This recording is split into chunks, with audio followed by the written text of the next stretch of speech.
আমাদের বাড়ির সামনেই জমিতে টমেটো গাছ, মাশাআল্লাহ। সেখানে নতুন কুড়ি আসছে, সামনে আশা করা যায় ফলন আসবে ভালো, আলহামদুলিল্লাহ। টমেটো গাছে প্রত্যেকটা টমেটো গাছে প্রায় 5 থেকে 10 কেজির মতো টমেটো আসে, মাশাআল্লাহ। এটা হাইব্রিড জাতের। আপনারা দেখতে পাচ্ছেন হচ্ছে ধনিয়া পাতা, যেটা মশলা দেওয়া খাবার, খাইতে খুবই টেস্টি। এখানে আছে রসুন, এখনও পরিপক্ক হয়নি, সময় লাগবে, একটা লেন্দি প্রসেস।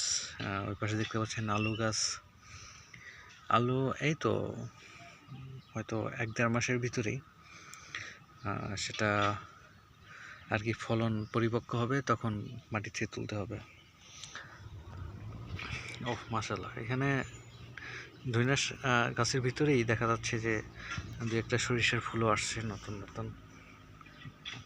ওই পাশে দেখতে পাচ্ছি যে আমার আব্বা আর কি সার ছিটাইতেছে, ইউরিয়া সার। ওই যে আমাদের ওইটা হচ্ছে খামার, সেখানে পোলট্রি লালন পালন করা হয়। তারপরে হাঁস থাকে আর কি, হাঁস আছে এবং দেশি বিদেশি হাঁস চাষ করা হয়। পাশে পুকুর, আমাদের চাপেল কুল বড়ই গাছ, মাশাআল্লাহ।